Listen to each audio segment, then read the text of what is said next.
What is up? What is up? What is up, everyone? Everyone, everyone. It is another day, another time, and another week for We'll Talk Monday. Y'all, we are excited tonight. We are doing a merger episode. The other ones will be on here shortly. We are excited. I have my girl Daisy up here with me. Our sister Tevis will be in here in a little bit. We got the girls from the Godly View up in the building. We got Pastor Greer of Sis Swoop in the building.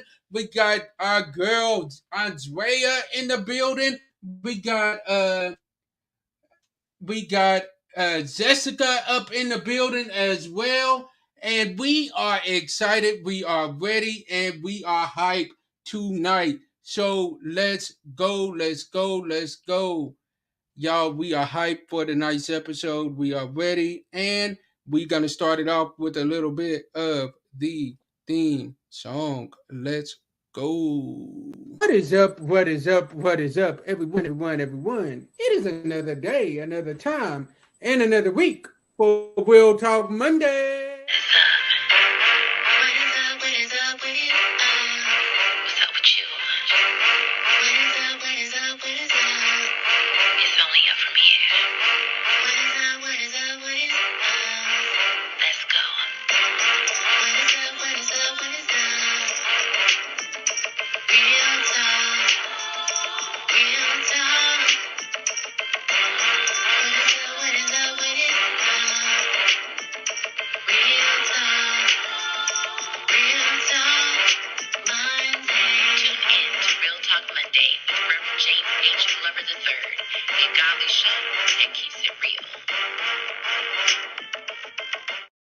All right, y'all. All right.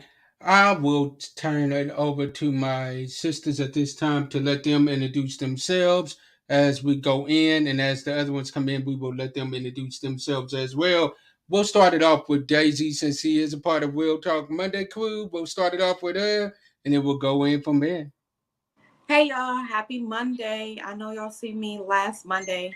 We rotate, but we doing it big for the 100th episode. I am Dacia Mitchell. Most may know me as Daisy. I am viewing live from Florida. And I'm just an ambassador for Christ. And I'm so excited to be amongst my beautiful sisters from the Godly View and also my super duper mom, Pastor Gria from the Sheer Truth, and our neighborhood therapist, Jessica, and Janina Coach coming through, and Tavis coming through too. All right, so that's Stacy. I'm signing out. Woo-hoo. I love it. I love it. I love it. Super excited to be here. I am your purpose pusher, pushing you into purpose with prayer and affirmations. Helen from the great state of Mississippi. I am so excited to be here celebrating the 100th episode of Real Talk. Ooh. Real Talk Monday, Real Talk Monday. I am so happy to be a part of Real Talk Monday. I'm so happy to be a part of its inception. So happy to be a part of this merger episode and sharing with you on some great topics about Juneteenth on tonight.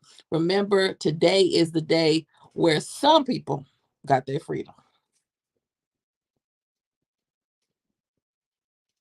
I guess I'll hop on. Go ahead. Go ahead. No. You hopped in first. I pre-hopped your hop. Go ahead and hop.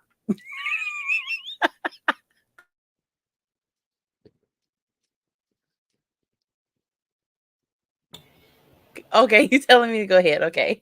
Hey everybody, this is Persephone Sonia, aka Pastor Greer.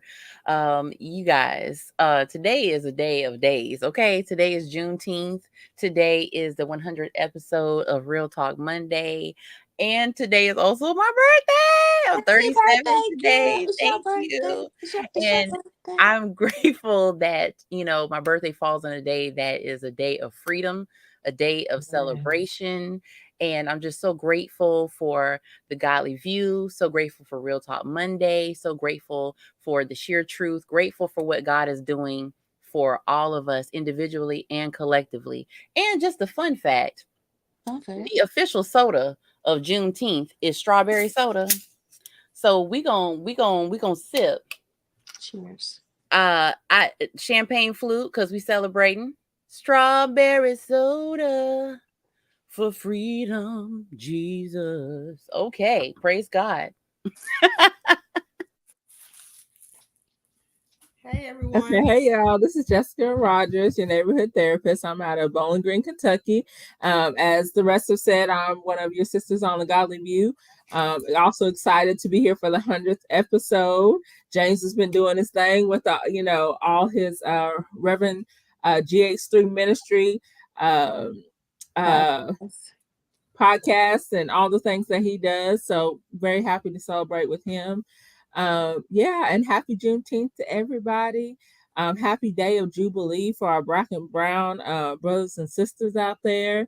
Whoop, whoop. Celebrate your freedom. We still have work to do, but celebrate your freedom, right? Um, yeah, and I can't wait to have some great conversations over this. I'm excited. All right, Janine, it's on you, and then we'll go to Tempest after you. Hello, hello, hello, family.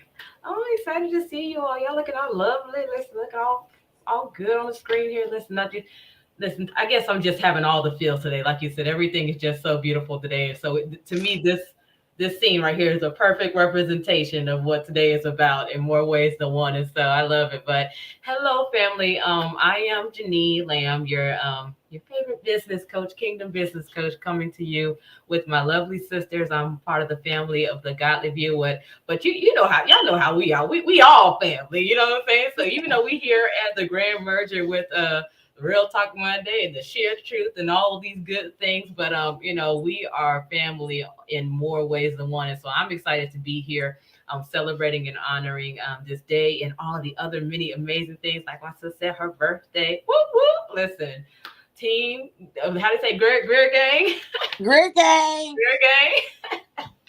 And then, of course, like our sisters have been saying, our Real Talk family. Listen, James is the real MVP. You know, we are so excited for him and everything that they've been accomplishing with Real Talk Monday. He has so much in him, and God, this is just the beginning. You know, a milestone to have come to this point, but this is, like I said, just the beginning. You're barely scratching the surface, and so let's get into it. It's gonna be a really, really good conversation. I'm excited. I'm excited. Amen. All right, Tevis, it's on you, sis.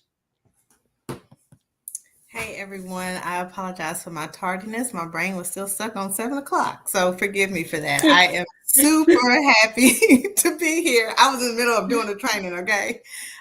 Super happy to be here to share in this conversation with all of you guys. Appreciative of each of you in your own special way. James, thank you again for this platform to allow us to use our voices today and every day that we use it. Again, Coach Tevis, I work with women and educators by way of entrepreneurship as well as doula services as a birth doula. All things children, education, leadership development. I'm here if you guys need me. Otherwise, I'm ready to get into this conversation. Yes, yes, yes. Y'all, we are going to have a great conversation tonight. I'm excited. I can't wait. Y'all, the reason why we are coming on the 6th tonight is because with all of these powerful people on this platform, we knew that we wasn't going to get everything out within an hour. So with that being said, we knew that you had to book it for about 2 hours just to make sure that you got everything that you needed out.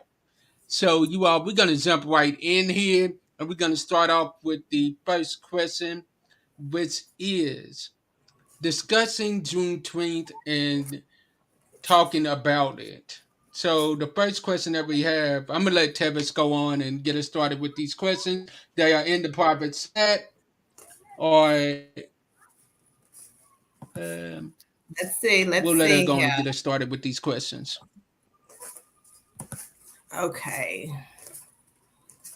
Okay. So the first question today, and always, these are our thoughts and our opinions, our beliefs from our own personal stand, not to overpower anybody else's belief or tell anyone that they're wrong or right, but these are our perspectives and our beliefs and our questions. So again, here as a platform to learn from each other and to share out with the community. So The first question, if I'm on the right space in the right space, is we are one. The question is erasing our history and taking us out. So why are they trying not to teach Black history? So that has been a big discussion worldwide, right, for a couple few years now. Just trying to understand why they are taking Black history out of school as if Black history is not a part of history. There would be no history if it wasn't us. Number one. Number two, we are the first settlers here. Okay, not I just lost my thought. What's the man that we was always taught his name in school who Columbus. Christopher yes, Columbus. I seen his statue in New York last week. I'm like, they need to take that down. This is false advertisement. But all those stories that we were taught as children, most of them in the schools, weren't the truth or watered down and not truly shared like they should have been, right? So um, everybody, whoever wants to share, just kind of talk on your perspective on them removing history out of our schools, how you see it, how you feel about it, what you think about it. Well, Anybody? I, Go I ahead. I believe that there is this grand push to erase certain parts of history because nobody wants to go against an establishment from which they benefit from. When it comes to the Caucasians in this country that want to believe that their racism is no longer or that critical race theory should not be taught to everyone, when it comes to issues like that, it's like, and shout out to the Caucasians, the white people, the people other than Black people that are actually standing up for critical race theory being taught, that are actually acknowledging that racism still exists, that are actually acknowledging that though we've come far, we could go way further. So shout out to those people that understand that they do have the complex, like Paul Mooney says, the complexion for the protection for the collection. They realize that they have that and they use their privilege and use the benefits that they receive from being white in order to advocate for others. So shout out to y'all. But I truly believe that there is this grand scheme to erase certain parts of history because people don't want to acknowledge that some of their forefathers might have been some of these people that we'll be reading about. And also the establishment that you're benefiting from, you don't necessarily want to go against or don't know how. A lot of it is they don't know how. Even the ones that may want to stand up, there's such a pressure to remain silent and there's such a pressure to stay in line that some may want to, but they don't feel like they have the power to do so. So that's where the power in numbers comes in. But when it comes down to it, if you're benefiting from something, you don't want to rock the boat. That's right. That's right.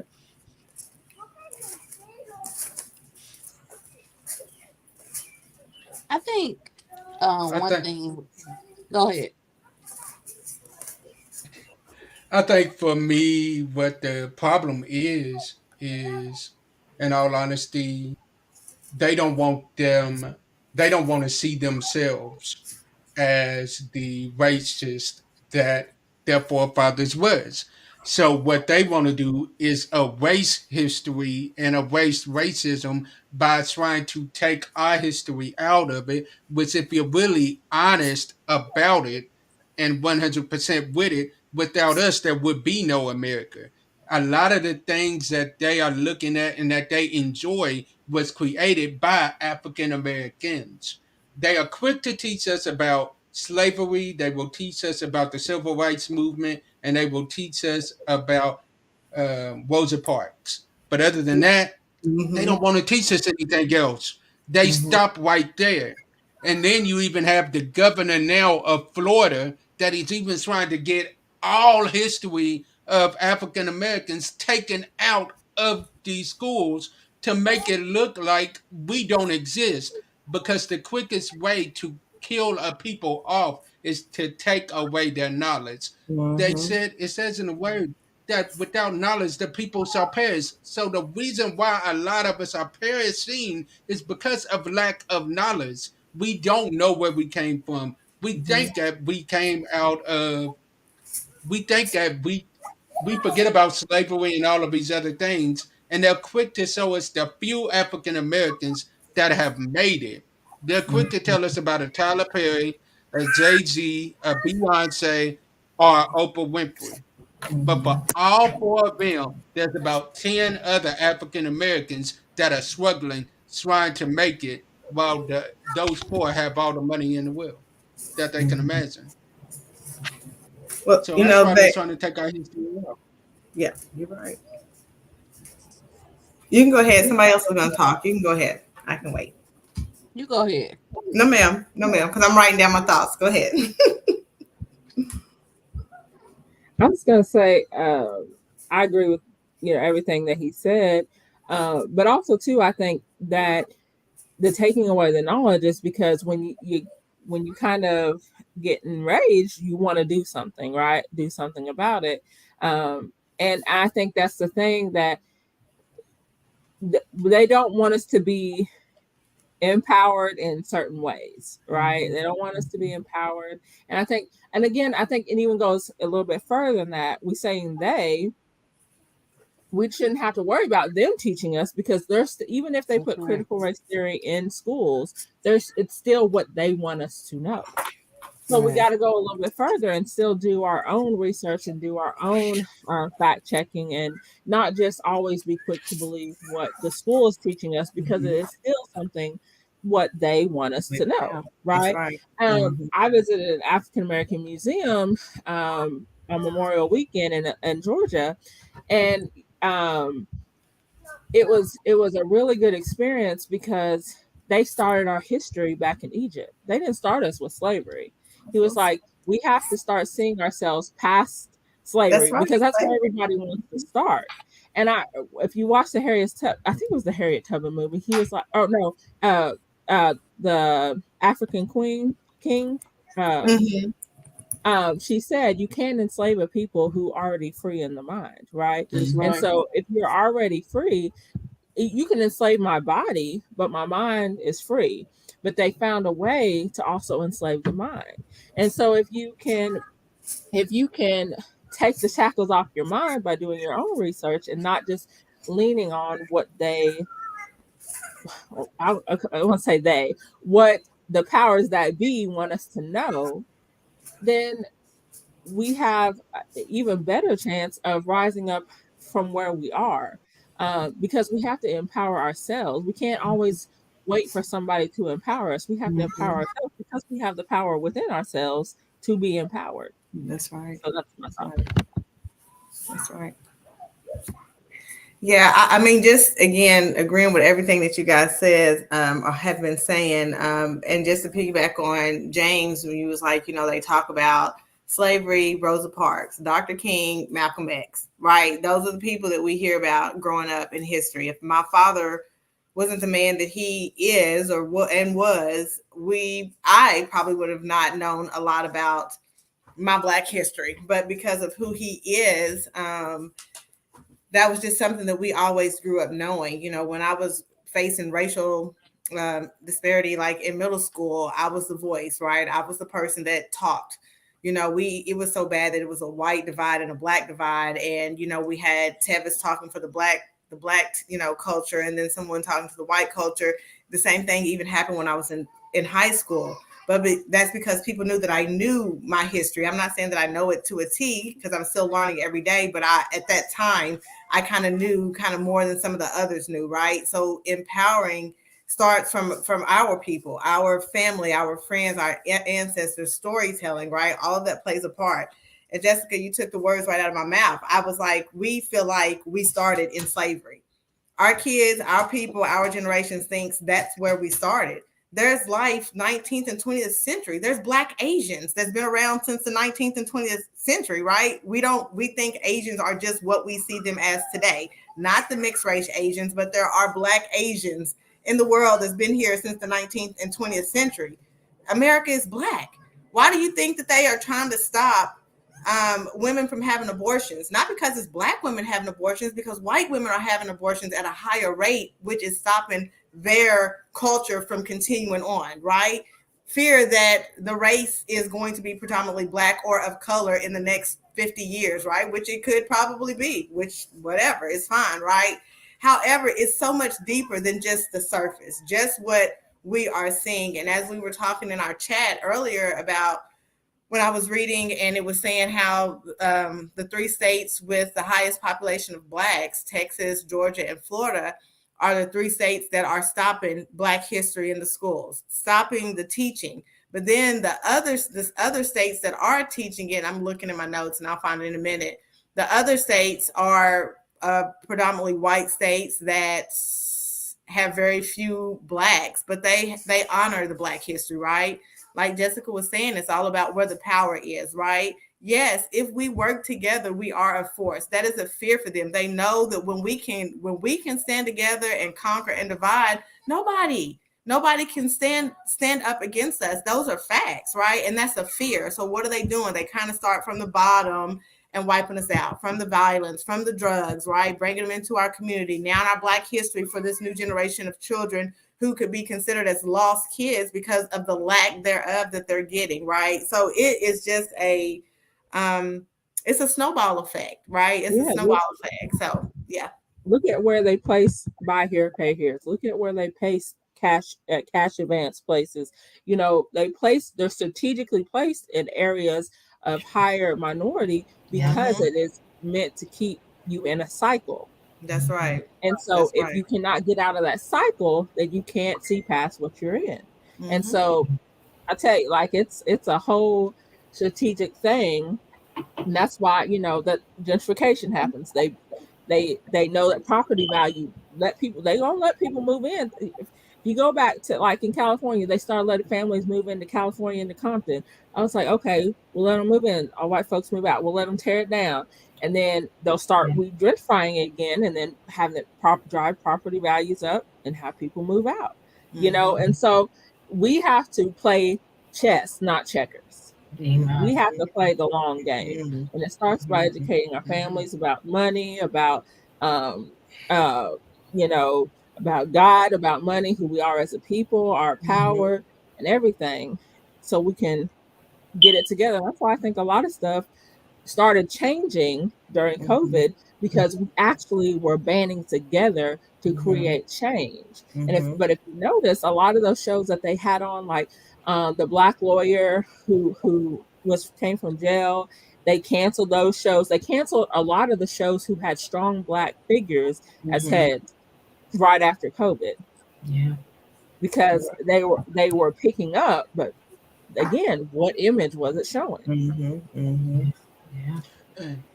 Jessica, you said something powerful. Jessica, you said something powerful. You got to even look at it. What do they have on every corner around our neighborhoods? A lot of the times, they put a liquor store on every corner in the Balak neighborhood, just because they are trying to kill us out. I think there's a town like in Indiana that has the highest population of Navajo or Indian descendants, and they have liquor stores all over there. And if anybody knows, Native Americans have a high rate of becoming addicted to alcohol. It's something in their DNA. I don't know why, but it's a fact. And they have in that area. They talked about. I saw a documentary.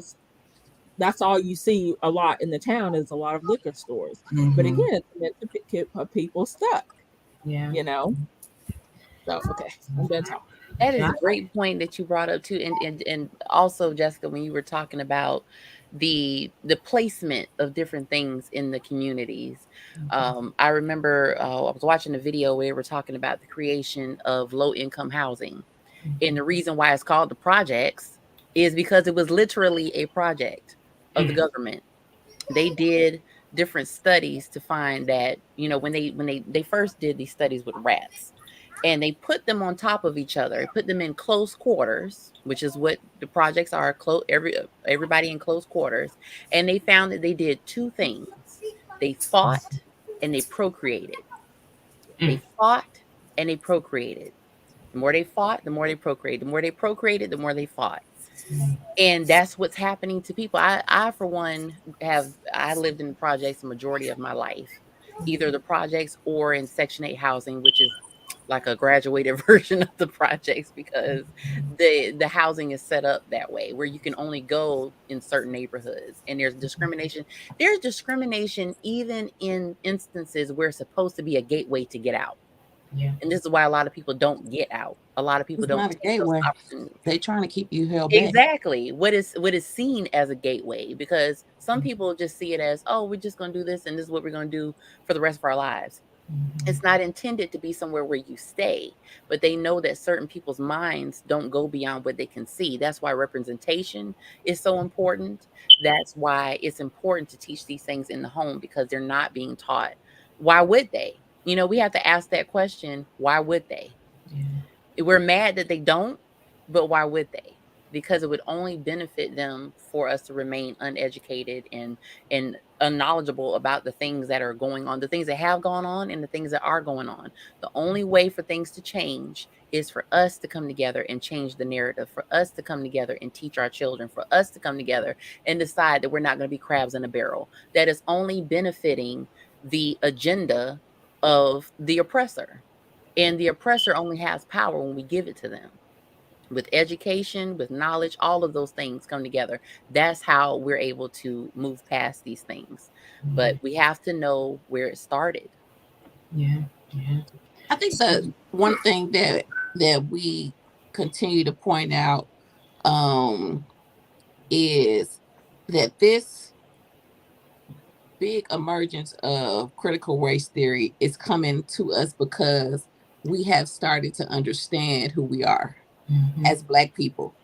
And whenever a disempowered race or religion starts understanding who they are, and the white people or people of a different color start becoming the minority, like it's happening right now, because no longer are Black and brown people considered minorities because there are so many of us, and because we're seeing, like I think I've talked about many times, is a great emergence of Black women celebrated in corporate America, entrepreneurs, number one holder of higher achieving degrees, because of the great emergence of people as a whole understanding who they are, because there is knowledge out there, because there are things that are being put out there. People do not want to see a disempowered people become empowered.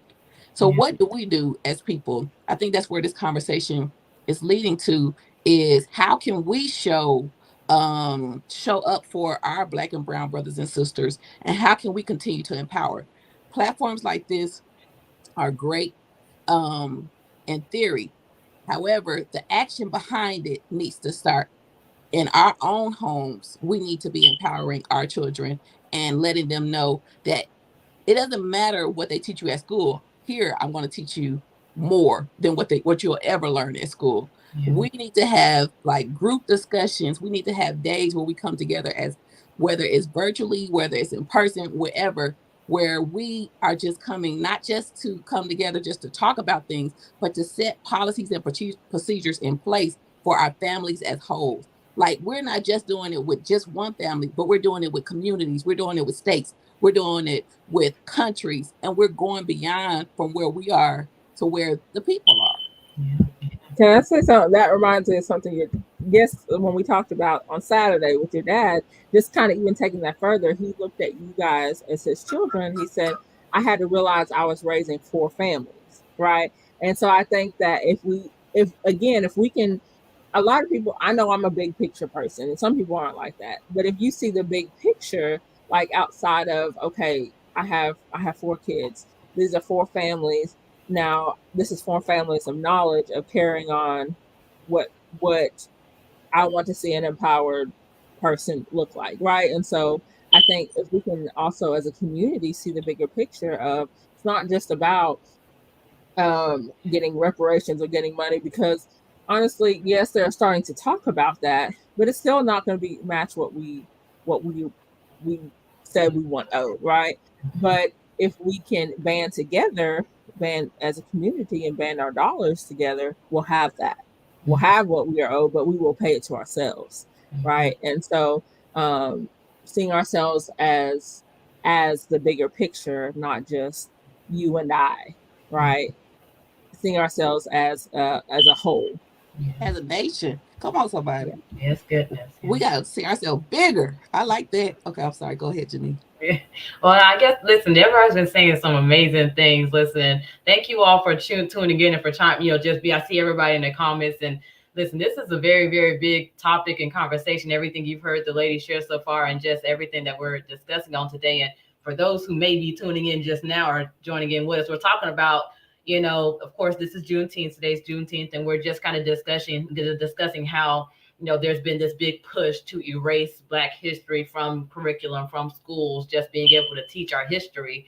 And the reality, just piggybacking on what all of everybody have said so far, is that they just don't want us to know. That's the basis of it. They don't want us to know, because not only does it disempower them, like has been said, and it also paints them. It's almost like, imagine if you, because I think I saw somebody on a comment on a post earlier today, just in Juneteenth, say, imagine if you were as a Caucasian individual happened to come and you see the real truth that, okay, I'm the problem, or not me personally, but my history, my ancestry, what my true history is what has caused this to be, and I don't know about my other sisters here, but I can speak for myself to say that this has always, even as a woman of faith, as a believer, this has always been a very, very touchy thing for me. You know what I'm saying? Because even though I know as believers and people of faith, it's easy to want to try to cover these sorts of issues and things that sort in the cloak of faith and belief and love and things of that sort, which we know God is love and there's no discrimination as a believer, right? But we can't get away from the reality and the truth of what we as a people, what we deal with, and the reality is, I know me, I've experienced, things where it's almost like in other nationalities, specifically, the one that we have the most clashing with, I've seen it where it's like it's something that is inherently in them. You know what I'm saying? Like sometimes I don't even know if they even, and I'm not saying this is everybody, it's not a blanket thing, obviously, it's not a blanket reality, but I see it more than not, you know what I'm saying? Where it's almost like it's something that is just inherently in them, to where even when they don't try, even when they're trying not to be, they don't even realize that sometimes they're displaying ways that are still yet being, conflicting in this whole racial, setting or just basis of how the world is now. And so to me, it's like we need to know the history. You know what I'm saying? Not only do we as Black people and we as people of color need to know what our history is, but to be honest, they need to know too. You know what I'm saying? And it's the truth. There's so much bondage in it. The shameless plug to the sheer truth. You know what I'm saying? To the sheer truth, because it's the truth that liberates us. You know what I'm saying? Right. It's the truth that makes us free. And if they can keep, painting this picture with the lie, or if they can keep perpetrating the lie, then they can keep us bound. You know what I'm saying? And it is unfortunate because, I think a few of our sisters here have said, it's like the more and more we come into awareness, the more and more we come to know, it's like fear begins to grip. Fear is gripping people, and people in higher places, people in the higher ups, and even from a governmental perspective, because, I know, Steph, you were talking about how they built the projects, even talk about things like how we talk about the jail system and how people feel as if that's systematic racism. It's like there's so many different things that are deeply, deeply embedded in the very fabric of what this country is. I know critical race theory talking about Western civilization and how it's established, and there's so much it's almost like when you start to really know, I know we talk about how to fix it, but a lot of this stuff is almost like it was established wrong from the root. So it's almost like you got to kind of start from the beginning with God. You know what I'm saying? In the true way, to be able to kind of build it up how it's supposed to be. And it's almost like, man, it's so far gone the wrong way. It's like, man, they don't want to see change. They don't want to see change, especially if it's going to, like I think Andrea said, and I think somebody even said in the comments, if it's going to empower those who they feel have been lesser than for so long to now start taking a upper role, And the unfortunate reality is now, and y'all, I hope this comment I'm about to say isn't taken wrong, but it is what it is, because this is what my family has taught me, and I've told, like, I'm not sure about anybody else, but I like the elders in my family, and I'm not trying to take this in a certain route. Y'all know what I'm saying when I say it, but they're the elders in my family. Like, I have had elders in my family that have, like, their family reunions and things of that sort. They'll tell us, like, they'll come to it like, you're not even African American. You don't even know what your history is, and they'll tell me, I'm saying, you're truly, this is what you really are. And I'm not saying what it is for the sake of trying not to go down that path, you know what I'm saying? Because I know there's so much conflict with us as a people trying to awaken to who we truly are and what that means biblically, what it means historically in our families and things of that sort. But the reality is that when you start to really truly know who you are, it takes us studying, you know what I'm saying? And I'm not even going to say just studying, like our sister Andrea said, as a family, taking our power back and being able to, educate our own families, like I was just describing how the elders of my family do. But I'll even take it a step further and say, kind of like what you're saying, impacting the cities. But we have got to get more accustomed from a political basis, Right. and being out there and actually taking an active role in policy and in politics. That's right. Because, That's right. I know every year when, or not every year, but the time when the presidential elections come around, people, they're so quick to get engulfed into the presidential election, right? But they don't pay attention to the local elections. They don't pay attention to who the mayor is, who their council members are. They don't pay attention to the state representatives and things of that sort. You have to start getting involved in these things, because, like, right now we're talking about a battle of curriculum being taught, you know what I'm saying? But guess what? If you don't let your kid go to school, guess who's gonna get a knock on their door? Guess who's gonna get in trouble with the law? But at the same token, they want to force you to take your kids to school. But so we have to have a say somewhere, And I think we have to be more active, proactive in these ways, so we can try to get ahead of it, so we can have a little bit more leverage in what the youth is being taught. Because at the rate it's going, God is in control at the end of the day. You know what I'm saying? And so, when God is the foundation of your family, obviously, despite what they may attempt, or what those who, the powers that be may attempt to do, that's why the Bible say, train up a child in the way it should go, because we have to know where that control lies. It lies in the families and our ability to empower and to teach and to train our children, and not being put so much responsibility on these institutions that, hint, according to critical race theory, has been deeply ingrained with wrong doctrines and ideologies that mold the narrative, The struggle. Yeah, it's real. It's real. This is good information. I'm getting messages. I know y'all see me looking down. I'm getting messages, personal messages, like, oh, this is so important. I didn't know some of this stuff. So this is good. I mean, a lot of people don't know. Old, young. Some people keep blinders on to what's the reality is in life. I do find that people that maybe like my grandparents' age and older sometimes still. So I'm a truth speaker, y'all. Sorry. I don't ever mean to offend anybody. I live in reality. That's just who I am. But I do still feel like sometimes in my grandparents' generation, they still tend to kind of have a slave mentality, right? Even as far as, us having a Black president, it happened. You know what I'm saying? Having certain Black people stand up or be in certain roles, it's almost kind of like sometimes they just want us to keep our voices quiet, but it's almost out of the fear that they had when they were going through the civil rights movements and things of that sort. But we as a people, as a generation, we're different, and I'm speaking specifically 30 to 60s right now. You know what I'm saying? Just kind of a different generation, a different population, right? Once we're gone, our children going to have the voices to advocate and be empowered by their knowledge and history, right? Who will it be? That's going to stand up. I want us to shift a little bit, kind of take a step backwards. I would like for us to share when did you learn about Juneteenth, and what was your knowledge, or is your knowledge, what was your knowledge and is your knowledge at this point about Juneteenth? I learned about Juneteenth. I think I was probably maybe about 10 years old. One thing that my mom was very adamant about was history. Teaching us our history.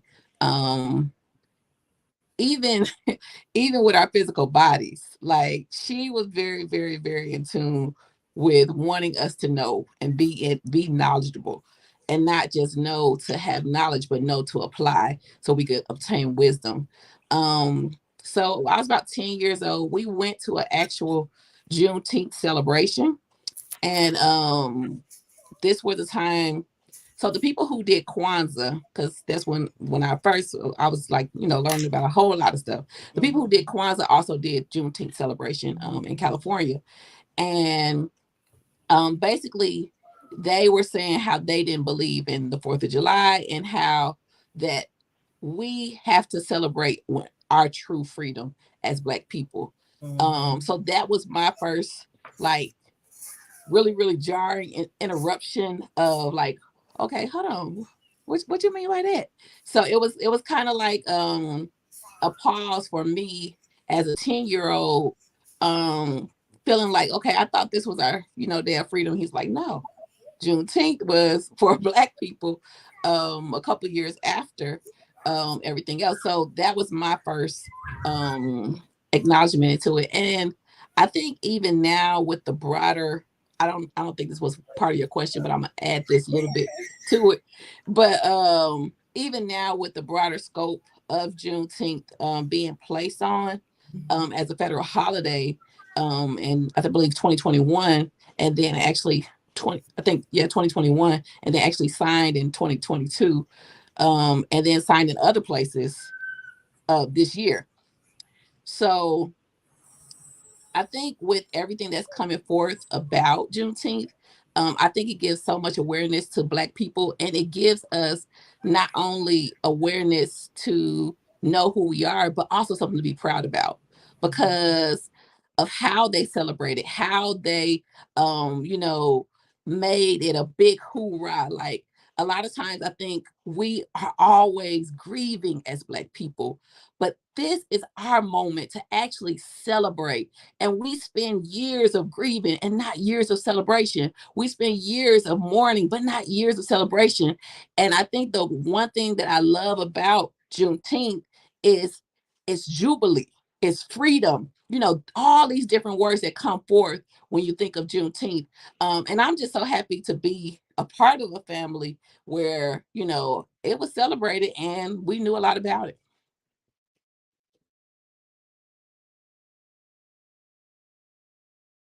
Well, I guess I'll just step out to say, listen, to surprisingly, and first of all, that's a beautiful story. I love, hearing stories like that where, families have had the ability to take out the time to share or, make these sorts of things known.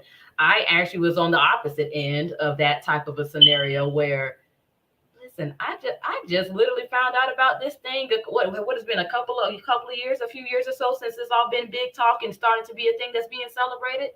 And I ain't gonna lie, it was a reality check for me. You know what I'm saying? Because my family, even though the elders of my family, they're particular about sharing things and sharing history and everything. But when you start to go down the generations into the younger generations, it's not as widely, pushed or taught or just talked about or whatnot. However, like I said, I'm not gonna lie, I'm tempted to say as woman of faith, but I know it's a little bit slightly different. It's a different, put it like this here. I felt like it put me in a space where I had felt like I needed to go back and study, you know what I'm saying? Because, there's so much, what I'm saying, just over the course of your life that you are taught and or learn over the course of the years. But when you have something like this here and you're not the type of person that's been fortunate to actually have been taught this or learned about this when you were in your younger years, and then something so big and so significant comes out like, hey, you know what I'm saying? This is what this is. It's like, well, hold on, where was I at all my life? You know what I'm saying? It's like, what have we been doing all these years? What is really going on? So it kind of gives you an aha moment on so many different levels that makes you really, really want to be more intentional about your own personal study, your own personal research and so forth, because you see just how impacting disclosing or not disclosing the truth is, or hiding the truth is, and to think that it's even still in many obviously ways and so forth, still trying to be perpetuated in many ways. It's like it's almost like you refuse to be. I ain't gonna be this. You ain't gonna pull the wool over my eye again. I'm gonna know who I am. You know what I'm saying, and where I'm from and what's going on, because that it was really a big shocker. And so now I'm definitely, nowadays I'm definitely more aware of it. But I'm not gonna lie, I feel like it's still soaking in. I feel like it's still becoming a part of my natural fabric to get because you're so used to 4th of July.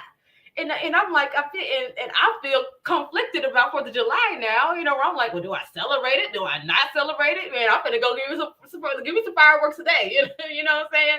And so it's a experience to have to go through the transition of it, of accepting this truth now, you know what I'm saying, and this reality, and knowing how to make this a part of your normal, year to year, what I'm saying, time of celebration, like Andrea was saying, and so forth.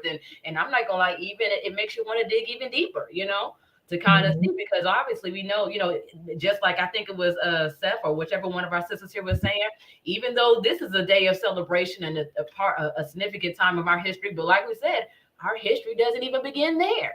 You know what I'm saying? Our history goes back before that. You know what I'm saying? And so it definitely is an aha moment to say, listen, do your own due diligence. You know what I'm saying?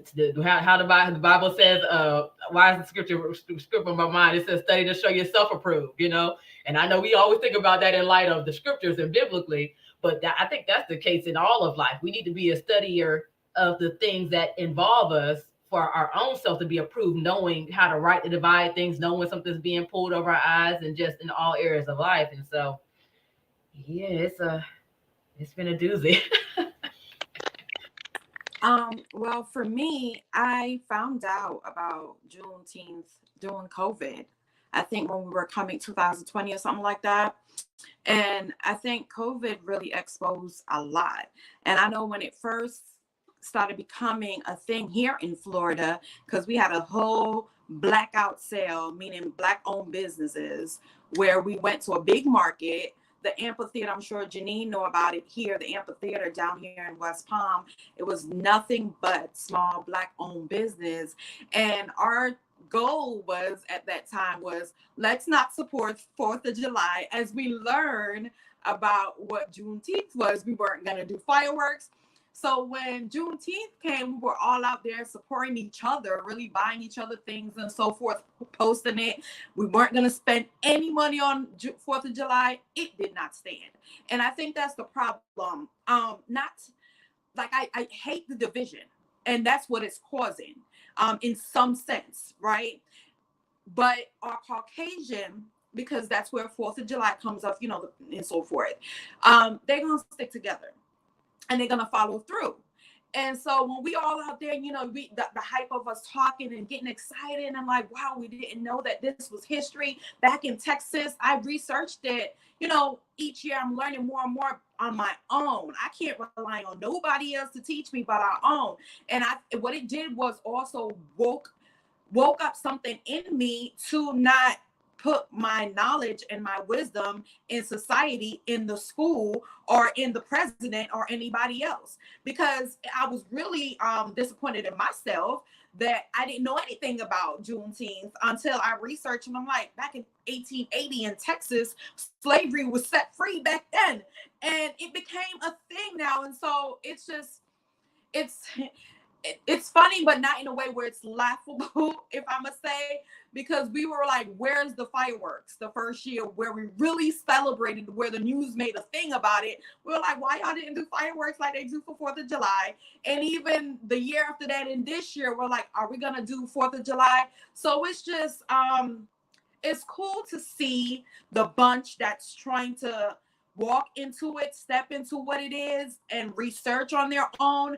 And believe it or not, a lot of business over here they do make it very big. Like we have 2 amphitheaters where they're doing blackout businesses, and people that holds weight in Palm Beach, like black owned consuls and so forth, that they're going forward and they're speaking about it and they're holding events. So I mean, people are doing something, but because we don't have the crowd as we as maybe the Caucasian people do have, if I must say. And we like, I think it was Tevis that mentioned something about her great grandparents or her grandparents may shy away because they're afraid. And I think that's what we face a lot in our culture, is that we want to do something, but we are afraid to step out and be the oddball. We're afraid to step out and be different because we may get locked up in the process of doing it. Let's be real. We can't go out there and really do what it is maybe someone else will be able to do. And I think that's where fear comes in at. And I'm just learning it as I go on my own. And it brings back to it being taught for the first question. It brings back to it being taught in school.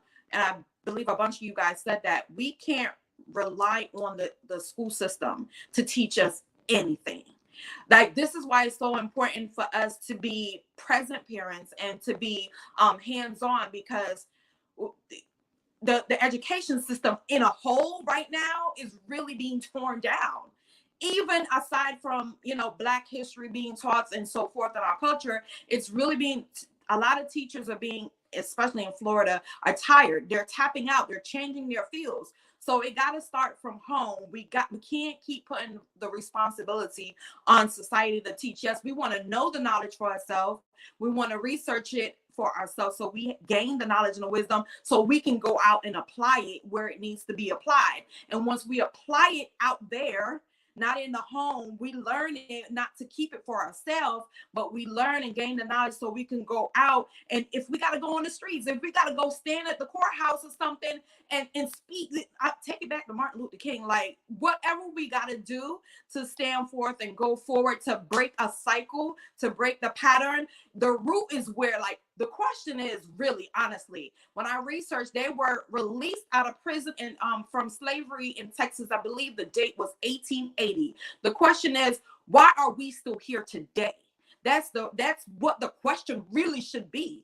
After how many decades, why are we still, as African American, still in this struggling place, being in bondage? But I believe a few people said it too. Bondage is in your mind. Bondage and slavery is a mindset, right? And if we continue to shy away and hide away, and allow them to keep us in bondage, that we are not worthy of being taught the history of where we came from. Because Jessica said it, if you're really, and it's in the Bible, our culture didn't just start from just African American. A lot of us is Asian. There's Egypt, Israel. It starts from so back then, and we don't know that because we leave it up to the education system of what they are allowed to teach us, and we shy away from that. So I wanted to combine the first and the second together. But yeah, I found out about it during COVID, when COVID was really kind of releasing a little bit, and been learning it since then. For me, I found out what Juneteenth was about around the same time that Daisy and Janine said they found out, when COVID-19 hit. And it was kind of odd to me because when, as Daisy said, when COVID-19 first hit and you heard about what Juneteenth was, I sat back and I watched how our African American people was all ganged in. They was all in to support each other. They was all in to stop black. They was all in to do what it took to make sure that our history stayed our history, that we celebrated our freedom. And that was good for about a year. And then the next year, I see them out here doing the same thing that we've been doing for years and years and years. And what it made me ask, like, was we hype about the moment, or was we hype about the knowledge that we was receiving? A lot of us have gotten hype off of a moment. We got hype off of a moment of, oh wow, this is the newest trend. Let's jump on here. Let's make sure that we keep this trend going. We don't want to be left out. But when the going got tough and the tough got going, then we dropped that trend and we ready to find out what else is popping after that. Juneteenth is not a trend that we need to jump on and jump off. We need to make sure that this history does not stop with us. as African Americans, we cannot let this history stop with us. It would be a crime shame if my children found out about Juneteenth off of another pandemic that we had. I refuse to let that happen. My children are going to know what Juneteenth is because I'm going to tell them about what Juneteenth is. It's not going to take another pandemic to happen, and I'm not going to wait until a corrupt school system to tell them what Juneteenth is, because let's be all the way honest, a corrupt school system is going to tell them about 4th of July, but not about no Juneteenth. They're going to tell them about the knowledge that they want them to know. So we just got to make sure that we are educating ourselves. We cannot be mad at the school system. Yes, we can be mad about it. We can be mad about it. But after we know what they are doing, how can you stay mad at them? Are you going to stay mad at them? Or are you going to make a change yourself? When somebody shows you who they are, believe them. Actually believe them and move differently. Okay, bet. Y'all don't want to teach our children about Juneteenth? We're going to teach them ourselves about Juneteenth. It's not going to take y'all to do it because y'all have proven time and time again that y'all are incapable of doing it. And if I could add on to what you just said, James, because you know how the saying goes: if you wanna keep what is it? If you want to keep something from people of color, put it in the book. Is that how they say it? We have as a people, I think we have got to start shifting how, and I think it has happened because I know many people who are readers. They do different things where they do seek out knowledge, but I think we have to push that logic or that perspective even more to where we can step outside of that comfort zone and begin to truly seek things out. You know what I'm saying? Even when it comes down to the younger generation, that's why they say reading is fundamental, you know what I'm saying? But we have got to promote people to actually start seeking out the knowledge and read, you know what I'm saying? Like I know it's with this information knowledge, this information era that we're in, it is nothing to get on Google, to get on the internet and just research, you know what I'm saying, books that are rich in historical information, you know what I'm saying? And I'm not going to lie, we are, platforms that are faith-based, you know what I'm saying? And so that's why also it is very, very important to have the Holy Spirit as your guide, you know what I'm saying? To have a faith-based, God founded and rooted lifestyle, because what I've learned over the course of things, just over the course of years of just these sorts of things coming up and having to pretty much unlearn and relearn things, is that the Holy Spirit is truly the one who leads and guides us into all truth. You know what I'm saying? And so guess what? When you're reading books, when you're reading, this information that's out there, the Holy Spirit will flag your spirit. You know what I'm saying? You'll read something and it won't sit with your spirit as truth. But guess what? And not only that, you can tell usually if it's truth based off of, like I said earlier, whether or not it's liberation coming from it. Because if it's information or some sort of a knowledge or something that's being implemented, and at the end of the day, the fruits from that thing is keeping somebody, be it an individual or a people group, bound, then that lets you know right there that is a high flag to say whatever this is stemming from, it's not rooted in truth. Because truth is going to liberate. Truth is going to free you. You know what I'm saying? And so I think as we're on this search to have to get knowledge and get understanding, that we have to be true avid seekers of truth. You know what I'm saying? And allow the Holy Spirit to be our guide so that we can, again, rightly divide the word of truth. You know what I'm saying? So we can know, just who we are, and truly have that added level of freedom. Because listen, everybody's still in this freedom march, this freedom train, trying to seek higher levels of freedom, because it didn't end there, say at Juneteenth. Like I said, this is a ongoing journey, like we said, getting liberated in the mind and so forth. So this comment right here is powerful. The lion is not going to teach the gazelle how not to be eaten. Mm-hmm. And to translate that, the powers that be are not going to teach those who are the underdogs how to win the fight. Come on. They're not. They're going to keep us right where they want us. Right.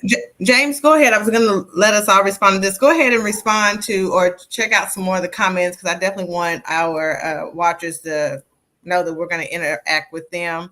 I know Mr. Devon had some, Mr. Haney had some, kind of closer to the top.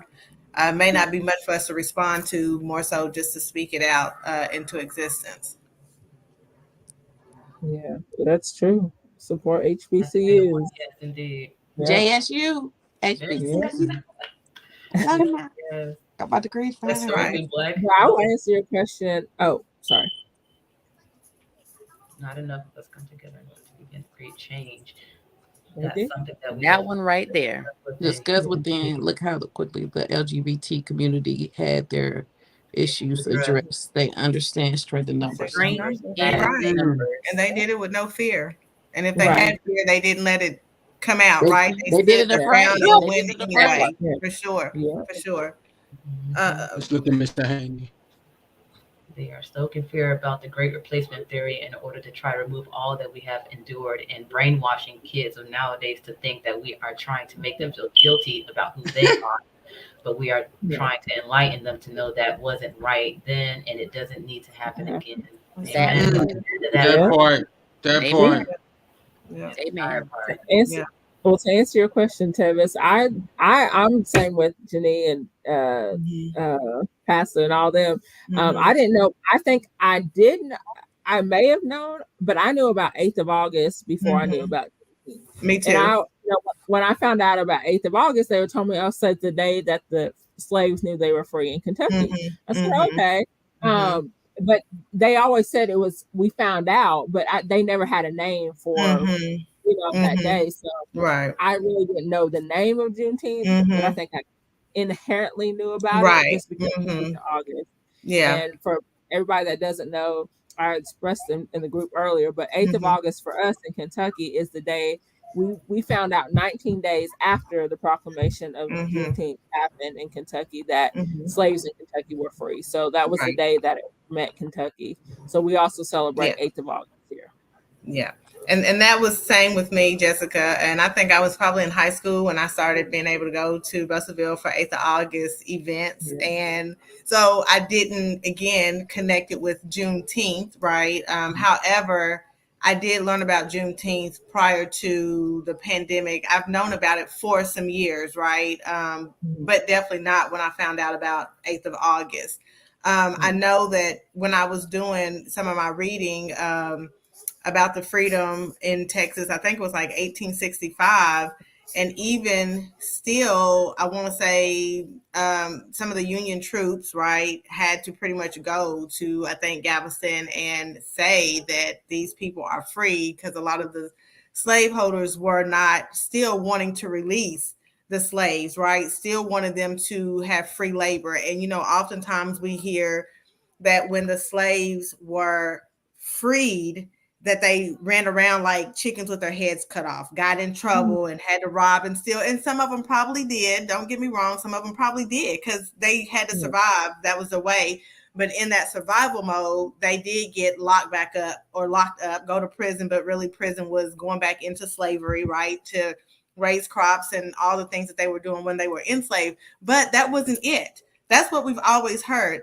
There were groups of people all over the world that tried to celebrate this day, and the white people would continuously stop them to the point where they had to go buy land in order for them to just celebrate this day, right? There was people that was trying to build a Black Wall Street, that was trying to build communities to have upkeep, right? They was creating systems for them to be able to survive, but we don't hear about that. We hear about the ones that were back getting in trouble to try to survive, not the ones that were surviving, not the ones that had the mindset that you guys are speaking of to survive. We're no longer in this physical slavery. Our mind never was. Now that our physical state isn't in slavery, our mental state is truly free as well, right? So again, that history that we only hear the bad parts or the not so good parts and not the part where we were surviving, that we were building communities together, that we got together to build a land just so that we could celebrate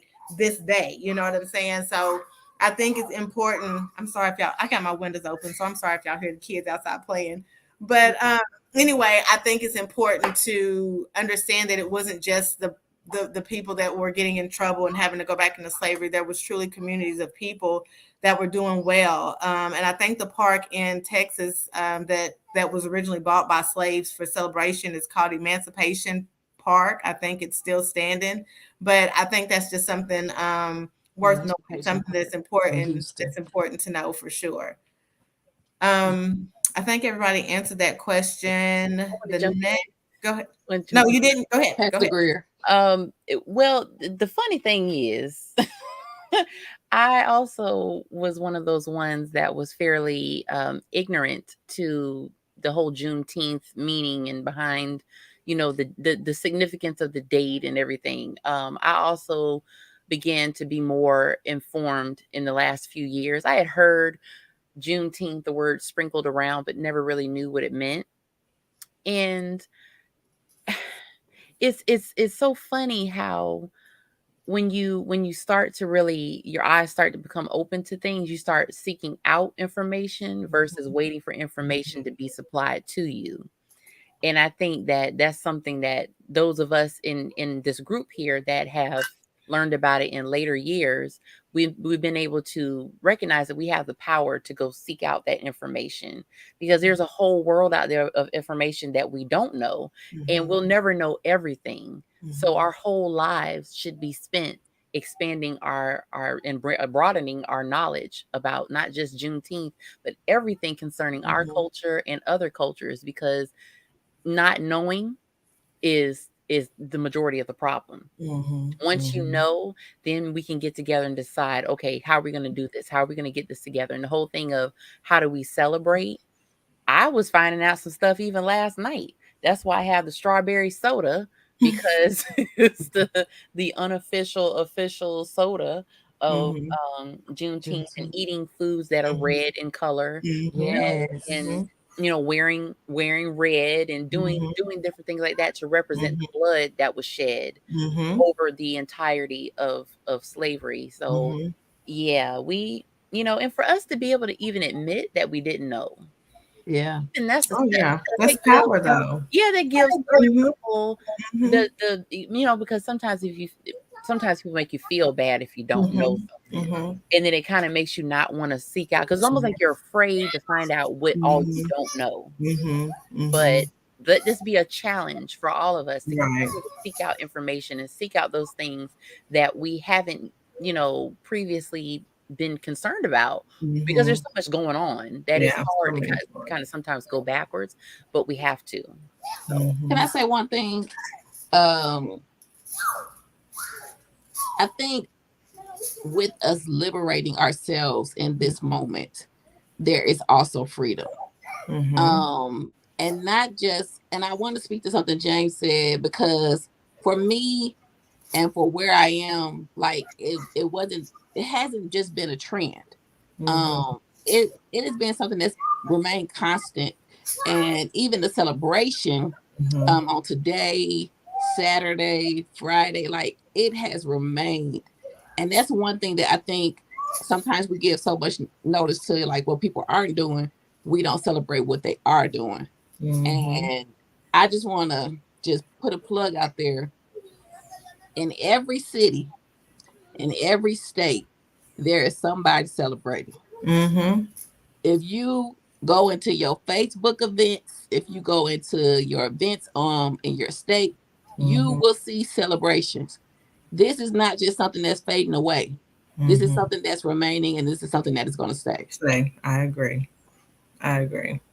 I agree. This whole black erasure thing, right? Them continuously trying to erase us Even us. from, yes, from America, right? And as I step into that erasure, I want to not only our black history, but we talk about the violence, right? The violence that we face, the black on black crimes, the crimes against us from those that are supposed to be here to protect us, right? Not giving us a chance to even speak, right? Shooting us with our hands up or our backs turned, like all of this, alcohol or liquor stores on the corner of each block, and drugs coming in from places that we have no access to in some small or big standards, but we think about how they constantly try to erase us. Everything that they're doing and putting in place is them trying to um, willfully just the ignorance that they have, or the fear, maybe I should just say, of us having any kind of power. I say that a lot of the things that we have over here that to talk about, we've kind of spoke about it just in our conversations, right? Yeah. But I got in these, because it's just natural to have those topics come up in what we're sharing. Yeah. But when I think about the black violence, the violence on black people, black on black violence, I think about how do we stop that? How do we stop a lot of these things that are coming against us as a community, as people?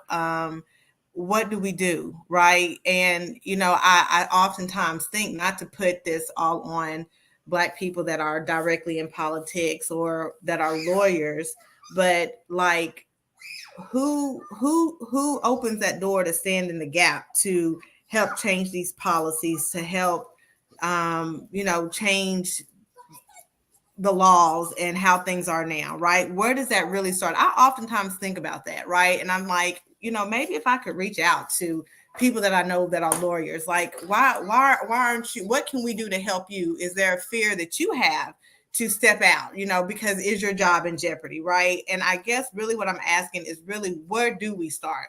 We know that we can start by this conversation. This is a start, right? This conversation Yeah. being What's the next one? publicized, right? But then what's next? And then what's next, right? What do we really I do? think. Well, Go ahead. Whoever. can a lawyer Yeah, go on ahead. Go on ahead. lawyer change the law, but he can change he can change the precedent in which that they review cases, right? They can start using actual language instead of he was killed, he was murdered. He was, using the right language in cases and using those things. But having access, we have access to even reach out to like city commissioners, anybody Right. in the county, in that you can email them at The any commission. time. Mm-hmm. That is, there are certain freedoms that we already have that we just don't utilize. We don't And utilize or know how to utilize. We're not right, taught, just like we're not taught finances, we're not taught the structures of the political realm in our community. We know about the bigger government, but what about in our communities? A lot of people don't know these things, right? We know that we're supposed to go vote. Do we really know who we're voting for? Are we voting for black faces just because they're black faces? Are they really for us, right? Like, again, how we're educating ourselves on our history and the education behind it. We need to truly educate ourselves on the politics, as small as our community, because to me, starting at the bottom and working our way up is key.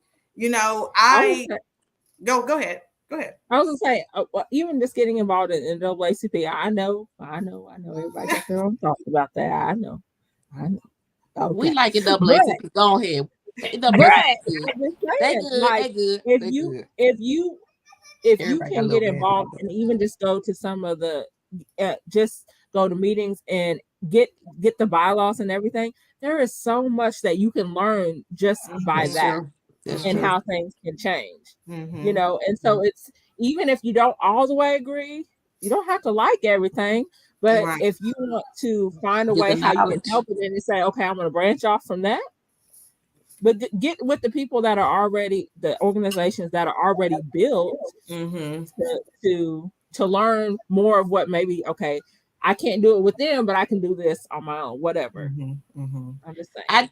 I did my thesis on Brown versus Board of Education and Mendez versus Westminster, which is a black girl and a Mexican girl in California.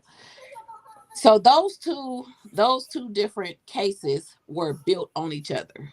That's how a policy was changed because of those cases. So you ask the question, where do we go after this conversation? Like, the number one thing when you think about policy and you think about lawyers, taking it to court and using evidence-based, political-based, personal-based, using those things to come forth with in a courtroom, as well as going to your congressman, as well as going to your state representative, as well as sending those emails. And then I think the number one thing that we need to talk about now is what policy do we want to see change? What do we want to see? Is it just the critical race theory? Is it what are they teaching in schools? Is it education in Kentucky? Is it education in Mississippi? Like we got to pinpoint what policy we want to see change. I think that's the first and second thing. And then of course having the evidence-based things to come behind it along with a lawyer, along with someone to position those things. And NAACP helped tremendously with Brown versus Board of Education, as well as Mendez versus Westminster. As I sat here and thought about that question, how can we make the change that you want to see?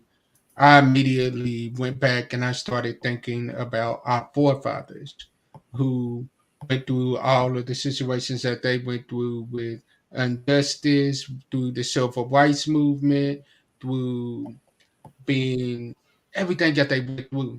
And as I thought about it, one thing came to my mind. How did those changes get started? The changes got started because of conversation, but also because of where the conversations was being had. The church had stepped up and was willing to take a stand for what is right and what is wrong. You have to get to a point where the church is being the church and stop being afraid of what others might say about it and just be the church and be the change that you're wanting to see in our community. We cannot say that we are a church of the community when you're looking at our community and our community, half of our community is living on the streets. You cannot say you are a church of the community when half of your community is sitting here trying to figure out where their next food is coming from, but you sitting here with a big building and not doing anything to help your community. You have to make those changes in a way to where that we start talking about it and we start being about it. We say that we are the church, but the church has to stop being in the four walls and start getting out on the streets and start putting our feet to the floor and start making the changes that we want to see. Start showing up at these court cases, start showing up at these district meetings, start showing up at these meetings, letting our faces be seen, letting them know, look, we matter too. You are not going to keep making these decisions without seeing our face in the building. So that's one thing that we got to do. We got to start showing our face and being represented. That's true, James, because a lot of the churches back, like with Malcolm, them that there were the church was the meeting place for these changes, and the Exactly. church was heavily involved in the leaders of the church, and I think for younger people today too, we got to realize the old way and the new way works. We got to make it work That's together, good. That's right? good. And so That's good. yeah, we got to make it work together because there there's evidence that the old way works, right? But we might need a little the new way too. So we've got to work Sure that. together and mix the two Yep. together.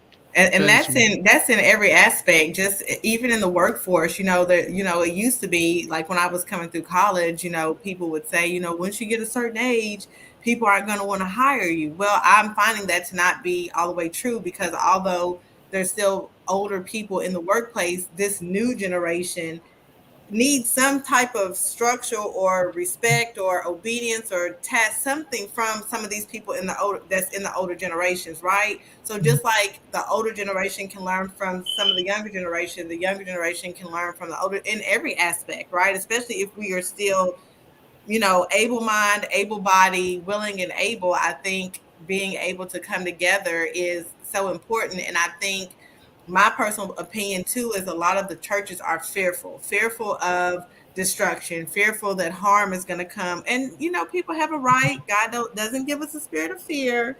However, people have a right to feel the way they want to feel, right? But I think that fear and then that time and then those that may have lived through certain things don't want to deal with it again because they know the struggles and the pain that they endured, right? But John Lewis said, "Good trouble." We can get in good trouble, right? I'm willing to get in good trouble. I feel no way about it, but that's just who I am as a person, right? However, it can't just be me alone, right? It just can't be the seven of us alone, right? It is going to take truly a village, a community, a team, right? And it's not going to be easy. And again, it may not be changed in our lifetime. We may not see it, right? But maybe our children will see it or our grandchildren will see it, So you're right. I do believe that we all can learn from each other. I do wish that churches would step up more in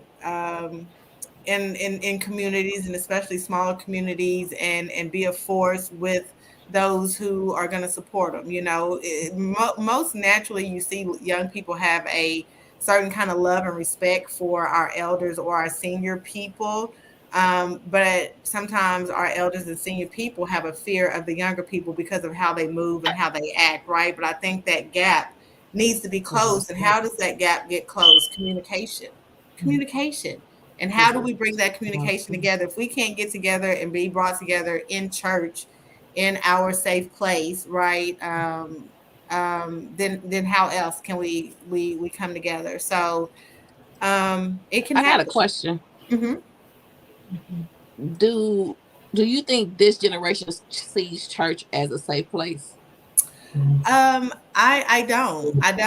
don't feel that. I think it depends on their family dynamic, their family structure, right? How they've been raised, where church was in their parents or their grandparents' life. I don't think they hold it to a value maybe like we did in our parents and our grandparents, not necessarily because things may have happened or they hear certain things, but just because they hear so much from everywhere, right? From social media, from peers, from so many things. And just like the pandemic messing with the academic, the education system, I think it played a part in our religious thing, religious time as well, face to face time, because for so long we didn't go to church in person. And some churches that were smaller, little country churches, such as mine back home, they didn't have that platform of doing it live on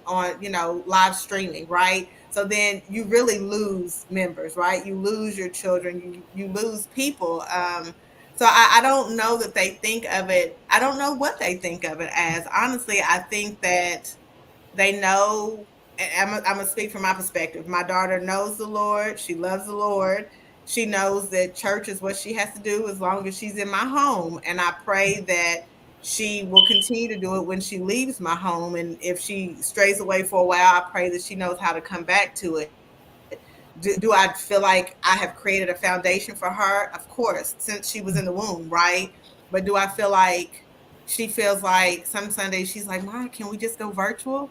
I'm like, let's go in person. Like, she's like, well, we can just watch it at home and blah blah blah. She has to tell me things that she learns and her teenage church that they have at church on Sundays. But I don't know that they value that face to face interaction, communicating with people like we did, because of just the generation and the times that we are in now. And that's just my perspective. That's just my perspective. So to answer your question, I don't know that they think of it as a safe place. I don't know that. I don't know that I can answer that confidently.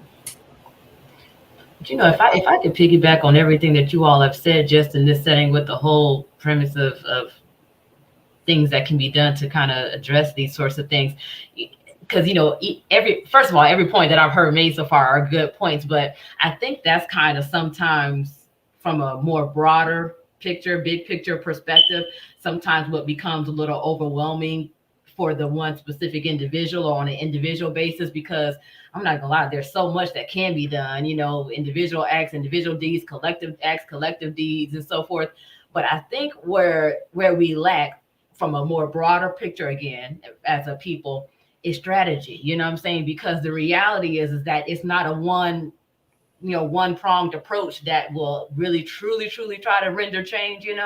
Of course it's little steps to get to the to those different milestones, but I think that's why, even though I know they're like with Jessica, and I think Jessica and Andre, with the organizations like the NAACP, it's my prayer, and this is just me, it's my prayer that God would begin to raise up new systems of change or organizations that can help bring these things together. Because I know, just because I'm a very big picture looking person, and when I see things, and so it's almost as though, even though I feel like the blueprint from a broader perspective has been set in many ways, but I feel like this new generation has to take it up a notch.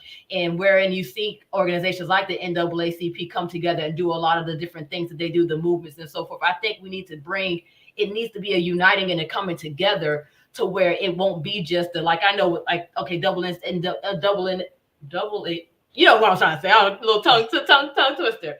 But when it comes down to a lot of the things that we see them do, right? We see them advocating a lot. We see them stepping up, especially when it comes down to supporting in legal matters and things that take place. And some of the, whatever we see that's positive from these various spaces and organizations, even churches in the past, like what James talked about with the thing, whenever we see those positive things, I think we need to pull those good traits out. But I'm not going to lie. I think there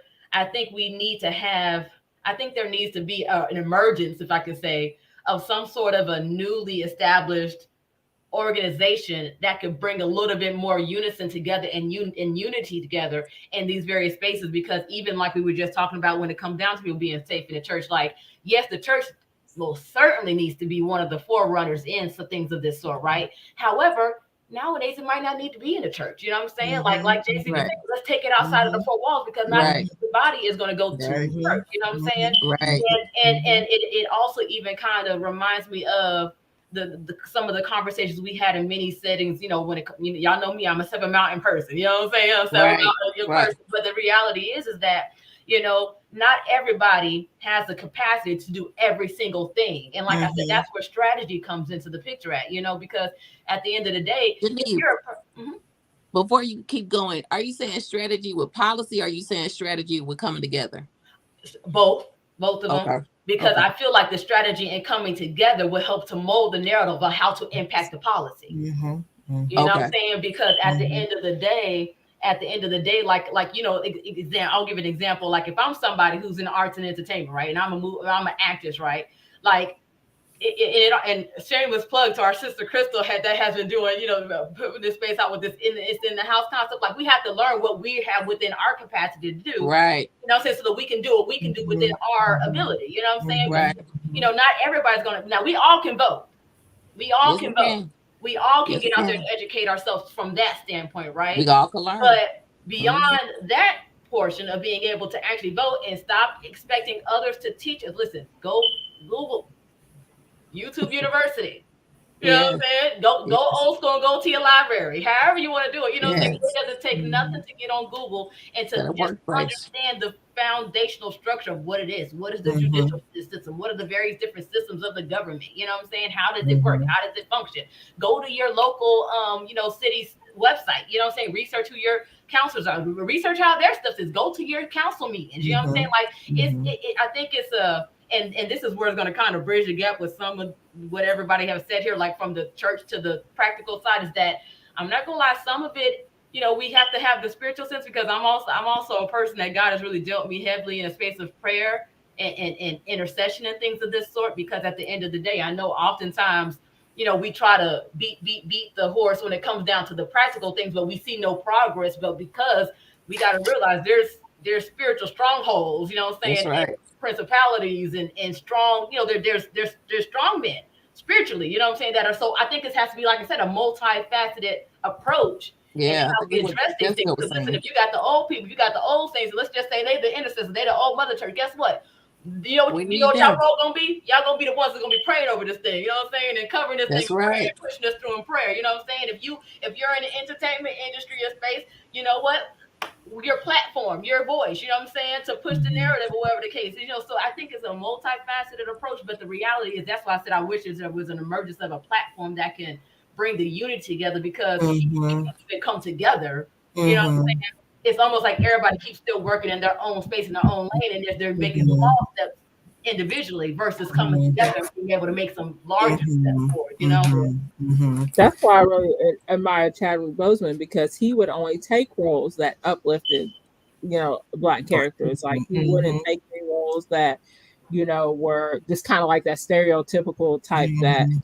um, Mhm. The great. Hollywood tries to portray. And I think Mhm. again, my thing was always about how can we stay uh, um, take up space, right? How can we stand in Take the gap? And space. that's one of those things. Yes. That's kind of like a silent protest. Like I'm not going to take anything that says that black families don't come together, or you know what I'm saying, and portraying Right. those. That So part Yeah. right there. Yeah. yeah, I That think it part. was. I think it was important when you mentioned, do we necessarily have to? Do we still need to come together in the church? Can there be a other space of coming together? And there can be. I think. Yeah. I think the church was a safe place for all of us, at some point somewhere in life, most of us, right? But again, times have changed, right? We need to kind of sometimes maybe meet these young people where they are, because then maybe we can get more out of them. You know what I'm saying? Maybe that I don't know, no, maybe that is probably a great thought, a great idea, and probably what needs to be done, especially if we want to get more from them, right? I think Right. that also a lot of these children are fearful of, not, I don't even know if it's fear or shyness or insecurity, I don't know really what it is, but that face-to-face interaction, advocating for themselves in group settings is not like it used to be, right? They are Right. good behind the screen, they are good behind the phone, the text messaging, the email, and what have you. So I think that would bring out a different type of power and strengthen them if we continue to push that confidence in them, right? We've got to continue to empower them, right? And especially because we got so many people taken from them, not believing in them, belittling them, not supporting them. They hear it everywhere they go, sometimes even in their home, definitely in their sports, definitely in the classroom. I see it and hear it all the time. So I think that if we can stand in the gaps, where it's not expected, I think that's powerful. I think that's powerful for sure. Yeah.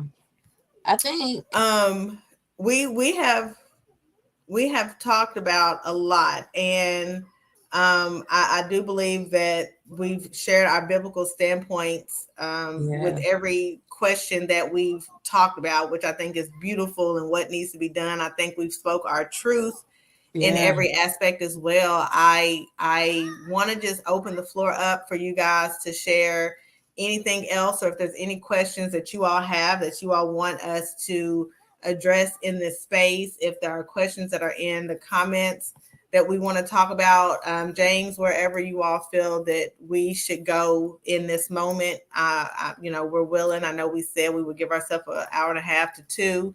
But James, you all can decide on where you all want to go from here. Okay, okay. I like this comment right here, where it came from Pastor Gregory, and I think I showed it already, where he said, to this generation, the hip hop has become the church, Mm-hmm, mm-hmm. and that is true because, in all honesty, in this generation, hip hop music has made it to a point to where they feel like they are seen in hip hop music. That's how they heard. Mm-hmm. With the church, it Yes. shows that we are not really, we are living in the do as I say, not as I do, or if you're not of a certain age, sit down somewhere you don't know what you're talking about. Mm-hmm. We gotta start Whose church getting is that? them. We gotta get to that point to where we are not at the point to where we are criticizing because of our age, Mm-hmm. but looking at the knowledge that they have to bring. Mm-hmm. Yeah. And anybody else got anything before we Keep take going. a Keep going. shift? Keep going. Keep going.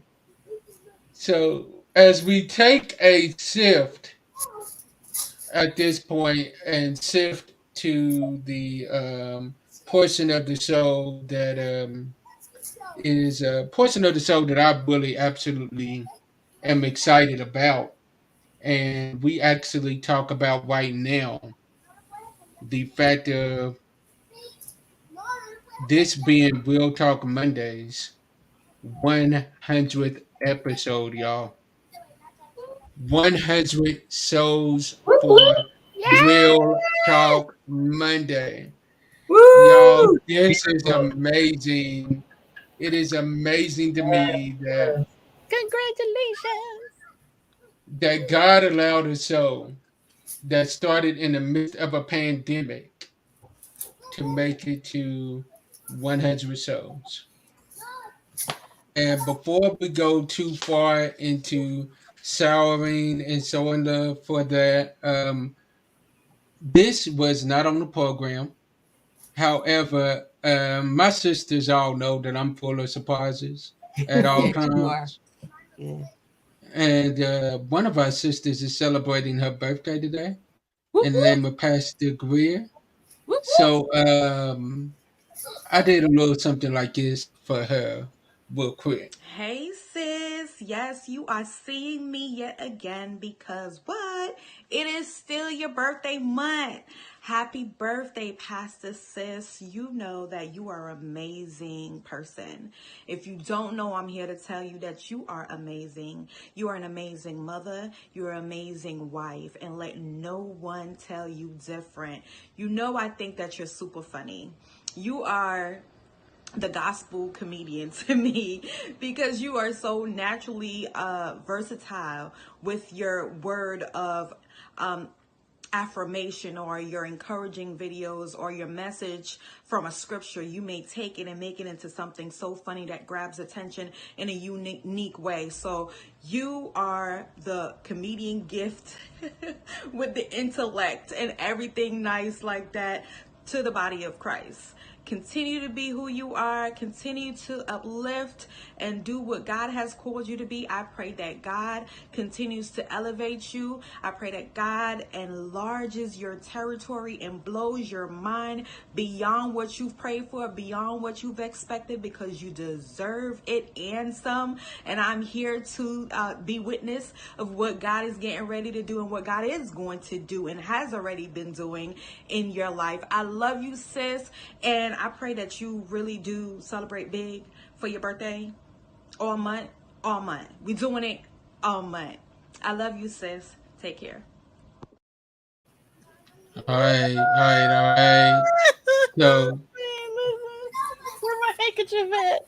Oh, wait. That was beautiful, sis. Thank you. so before we continue on with that, I want to give my sisters a chance to shower her with love. And before they do that, I want to say, y'all, the voice that y'all hear on the Real Talk Monday theme song is that young lady right there. And without her, Real Talk,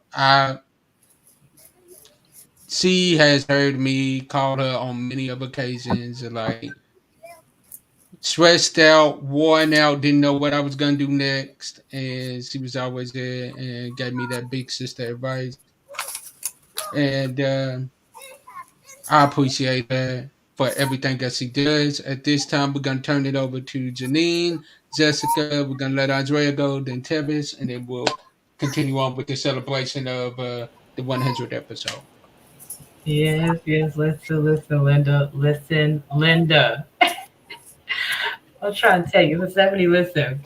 I thank God for how we're able to celebrate each other like this here because I tell you, you all are precious and specifically speaking, you, Stephanie.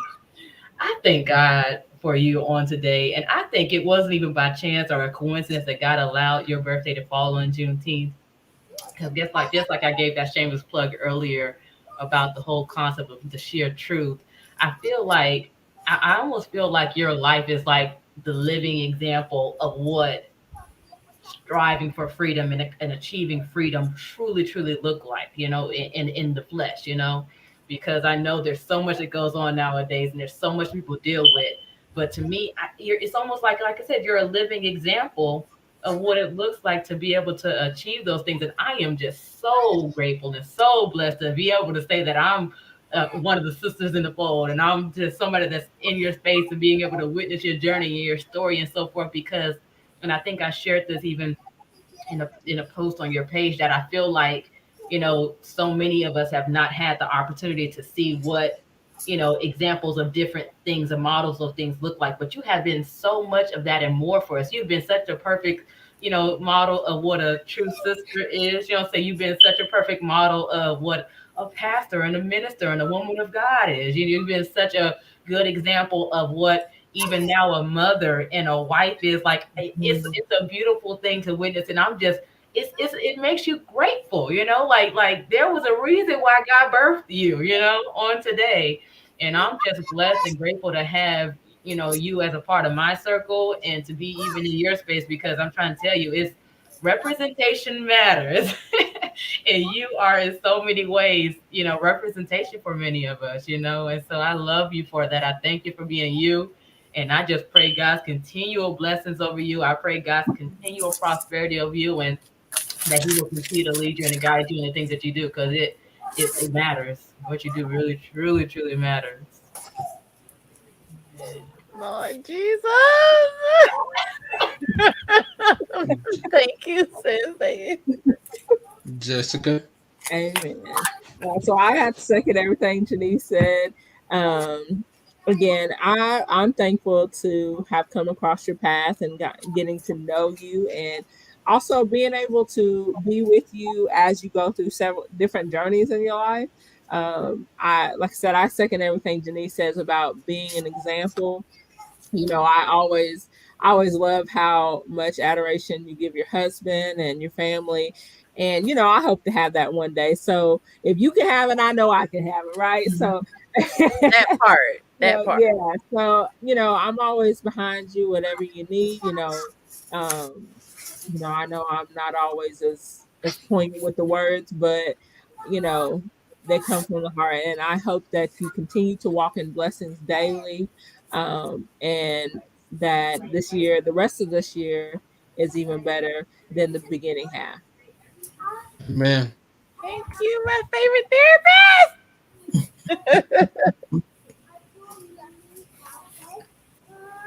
Andrea. Listen, Linda, we here again celebrating Pastor Greer. I am so happy that we got to celebrate you more than one day. And I'm so happy that it's a continual celebration, because that's what your life is for me. It's a continual celebration. Mm-hmm. You literally dream like Martin. Hey, you lead like Harriet.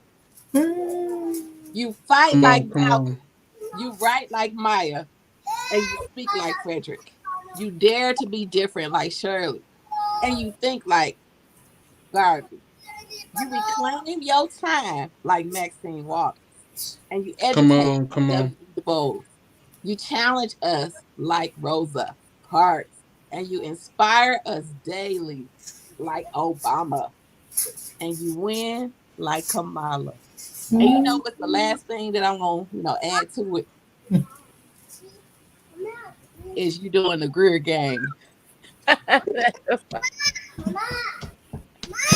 there needs to be a Yes, dance for that now. I think Fair there needs to game. be a dance. Yep. Greer gang Hashtag all great day game. long. We stand up for the Greers, okay? We love the Greers. We want to represent like all day long GG. That's us. We claim it. But I just want you to know that as we continue to allow this celebration to continue over and over and over and over, it don't stop here. Just be expecting the unexpected. And Amen. even in your wildest dreams, you can't dream of what God has next for you. I Amen. receive it. I receive it. Thank you so All much. right. Tevis, it's on you. Pastor Greer, I don't know you like all the other lovely ladies, but just based off of everything that everybody has said, you seem to have a beautiful soul. A beautiful soul. I love the fact that you have a sense of humor. I think that is amazing. I also value how you hold up your family and your friends and your sisters here on this platform. Continue to let your light shine. I hope that as we continue to grow in these platforms, that we will get a chance to get to know each other better. Um, as soon as I came on, I tuned into your energy. I'm a major empath, but it was something about your energy that stuck out just in this moment on this platform today. And for me, that was good energy. So Thank you for being here. Thank you for your voice and being present. And again, continue to let your light shine. Always wear your crown at full stature and be the strong Black woman that you are.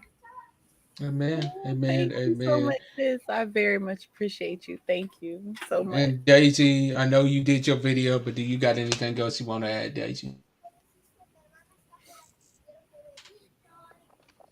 So I get to talk to you again, Pastor. I get to say some more stuff about you. I just want to shower you with all the love because you deserve it. You've been through so much. You are very transparent with your story, what you've been through, and it's helped. Though I haven't been in that exact place, it it's an I admire your strength. I admire your courage to keep going, even after the trial that you've been through with conceiving, being married and divorced. You didn't let that stop you. Um, Having baby Lonzo and going through postpartum, you didn't let none of that stop you. You still thrive. You still get in front of that camera every when you do the shows again, sis. You know Mondays. I'm always talking Mondays. about Whenever the but Lord puts me on. exactly. And you still do in between videos, those little funny videos. You still do those in between. And even when you're going through it, you use that to push you and someone else. You always have a revelation from your trials and tribulations, you know. So I love that and I admire that about you. Keep inspiring, keep pushing, keep thriving. You are full of boldness and you are just the woman that needs to you going to the top. There ain't no other way. You Amen. already there. You know, you just Amen. need you're already there. Okay. So Thank I love you. you and Amen. happy birthday. Amen. And Pastor Greer, before we continue on with the 100th episode celebration, I'm going to let you go. Thank y'all so much. To be honest, my birthday kind of snuck up on me. I didn't realize it was as close as it was.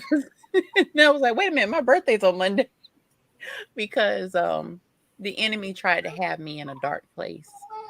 And God had me remember the last 5 years of my life on each birthday, what was Mm, happening each birthday. mm, And even though I've been having a hard time the past few months with still coming out of postpartum depression and not feeling like enough, like I'm enough, like I need to do this and I need to do that and I need to have this and have that. Um God has really shifted me. That's why I changed my name on StreamYard to just Persephone Sonia. Not that I'm stepping away from being a pastor, because once you say yes to God, that's your yes. You can't run from it. But what God was teaching me was Persephone Sonia Greer is enough. You don't mm, have to be a pastor for me to use you. You don't have to I'm studying actually to be a real estate agent. I'm actually my father-in-law actually sponsored my education, and I don't care how long it takes me. I'm going to do it. There are times where I'm able to study for a couple hours. There are times where I'm able to stay for 20 minutes. I took a little exam today and I got 90%. So, but God is reminding me that I'm enough. Being a wife and a mother, if I do nothing else in this world, I don't want to be a good anything else and be a piss poor wife or mother. That mm. is something that God has really drilled into me. Like, Persephone, I gave you all these gifts and talents, not to overwhelm you, but to overwhelm you in a good way. And to you need to be grounded in being a wife and a mother before I can give you this other stuff, because I don't want you to think that you have to have these things to be these things. I worked really hard to make sure that the second time that I married the right person. I married someone that God approved of. And then becoming a mother was a struggle. And God blessed us through, fertility assistance. So I'm grateful, and I really wanted to make sure that I allowed myself to celebrate my birthday. There were times where I didn't see myself past the age of 18 because of some things I was going through during that time. And I am 37 years old. It feels so good to say that. I don't want to hide my age. I'm celebrating the fact that in 3 years I'll be 40. Like, that is a Come major on. accomplishment for me, because there are people that I went to school with that have been dead for years. And the Lord has spared me to be able to live to 37 years old. And over the past 5 years, how God has evolved my life. Every birthday has been different. Last year, I was pregnant with Alonzo, a baby that I didn't even know would ever exist. He already had a name before he even existed. And just to see where God has brought me, I will continue to share and continue to be transparent, because there's nothing that I'm going through that someone else isn't going through, and they need to know that they're not alone. So thank y'all so much for the support and the love that y'all give me. It really truly means the world to me. I thank y'all so much, and I'm gonna continue to turn up, drink my strawberry soda, baby. Come on. Come on. So, so sis, we just wanted you to know that we definitely appreciate you. And as we continue on celebrating 100th episode of We'll Talk Monday, and all that God is doing for that, we want to first off give a couple of shout outs. First person I want to shout out is Miss Andrea Perry. Miss Andrea Perry, when I first started this show, she was the first one to teach me everything that I needed to know about live stream. She allowed me to use her Zoom with no charge whatsoever. She taught me everything that I needed to know. And she was the original executive producer of Real Talk Monday. And I want to appreciate her and show her some love. And now she has graduated from executive producer of Real Talk Monday to now, when you tune into the Real Talk Monday podcast, you hear her doing words of affirmation. So, I mean, we appreciate her for everything that she has done and all the support that she gives. Next ones is Miss Hope Davidson and Miss Hannah Irby, the original co-hosts of Real Talk Monday. Both of them played a big part in making Real Talk Monday what it was. They played huge parts in it, and I appreciate both of them. God knows that I love both of them. Next one's up is Miss Sable and Miss Kay Brooks. When Hope and Hannah left the show originally, Sable and Kay Brooks stepped in, maybe not on the live stream portion of things, but Say went out and helped me get people to start interviewing so that things could still go on smoothly. Kay would step in on the podcast and help me out on that. So I want to show both of them some love as well. And next up is Miss Janine Lamb, Coach Lamb. Y'all do not know how much she does behind the scenes, not only for the Godly View, not only for Real Talk Monday, but for Reverend JC3 Ministries, period. She does a lot behind the scenes. She does a whole lot. And the flyer that y'all saw for the 100th episode, that was done by her. The new banner that y'all see for Real Talk Monday, that was done by her. This one right here has really helped me out a lot when I needed her the most. And I really do appreciate her. Pastor Greer, I've already told you how I felt about you with the theme song. You killed it on that theme song. We really do appreciate you. To our brand ambassadors that rock it out with us behind the scenes, we appreciate them for everything that they have done. And now I get to sour two ladies that deserve all of the praise that they about to get. And we're gonna start it out with Miss Tevis. When I tell y'all she stepped in a mighty way when I needed her the most, she stepped in, and as I'm talking about them, their catch app will be scrolling down there at the bottom. And if you love We'll Talk Monday as much as y'all say y'all do, let's bless their cash apps. And She stepped in a mighty way with no hesitations. She came on the show one time as a guest, as a panel guest, and we started talking behind the scenes about some things. And she's like, James, if you're ever looking for like another co-host, I would love to help you out in any way that I can. God opened up a door, and to God be the glory. She stepped in and has helped make We'll Talk Monday what it is now, and I really do appreciate that. So I'll let her have some words.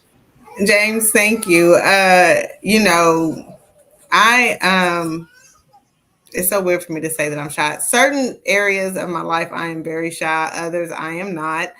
This one I have found comfort in talking, especially certain topics. But while I have been venturing out with my own business the last 3 years, I know that I needed to have more of a presence on social media. But I'm like, I talk funny. I don't be wearing makeup. So I always look rough when I be on camera. But you know what? They just gonna get the raw tempers. Okay. This is me. Mhm. So this has helped me come out of my shyness when it comes to social media.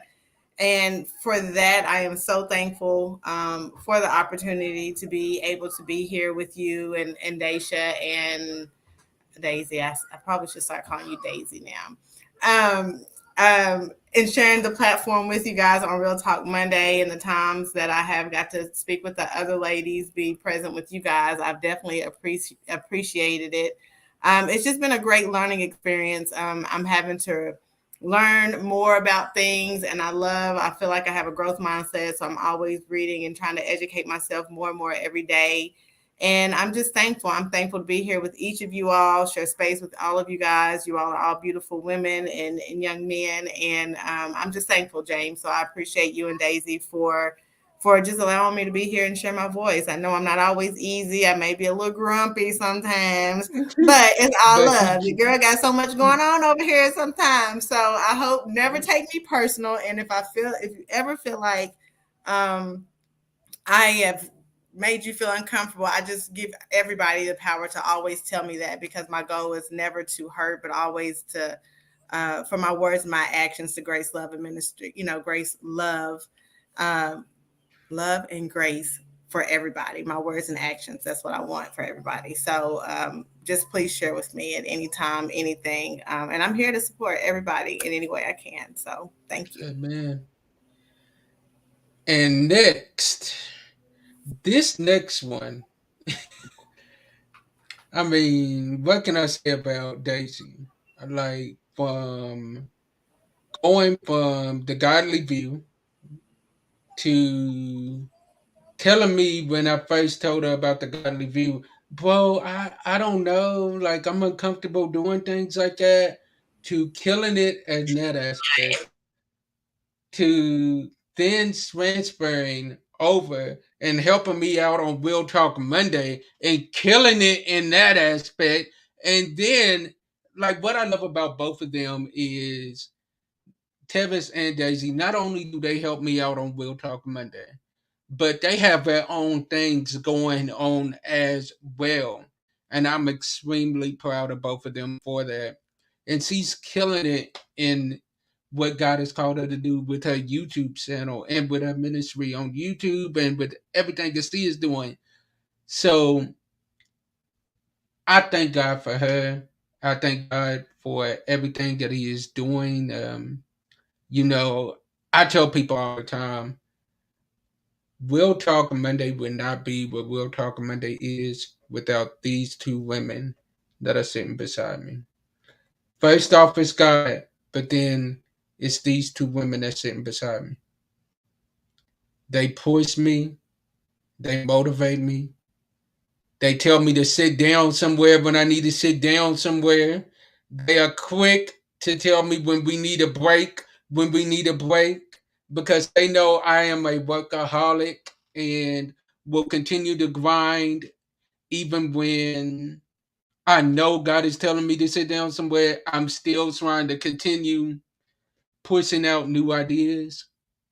but they are making it to the point to where I'm getting comfortable with letting go and letting God have his way. And I can honestly say that for one of the first times in a long time, I can take off from Real Talk Monday if I have something going on as far as a ministry opportunity. And I can guarantee that Real Talk Monday is still going to flow the same way that it would flow if I was on here.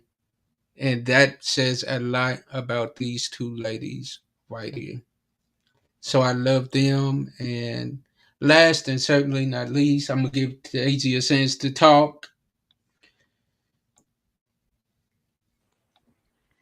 James. Well, first of all, Tavis, grouchy where you Yeah, Grouchy Will. I've never witnessed Yeah, that from you. So never. yeah, yeah, your worst critic right now because I've never. I Good. like That's y'all. good to know. I can appreciate that about you because I'm that way.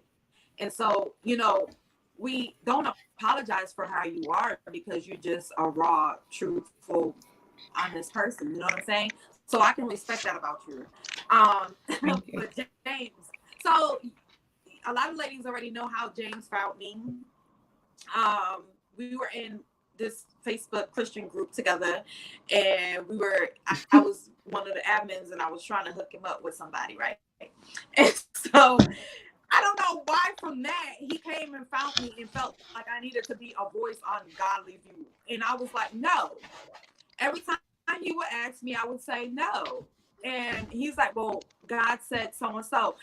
And he knows he can get me that way with saying God says, because I'm not going to tell God no. I'll tell him or anybody else no in a minute, but I'm not going to tell God no. So I was like, I guess I have to if God said yes. And I believe he was truthfully in the right standing because I went back to God and I prayed. And when I prayed, God was saying, you need to come out of that shell. Now, I am a blunt and honest person and all this other stuff. Believe it or not, I am very shy and reserved. And with that, I may pull back a lot. I just like my space. You know what I'm saying? And so James came and found me in my shy space, minding my business, and just keep pulling me in these different platforms. And I'm like, dude, like, you know, leave me alone. Let me be in my corner. And I say all that to say I'm so honored to have connected with James. I am blessed because God put him in my life to help me come out of that.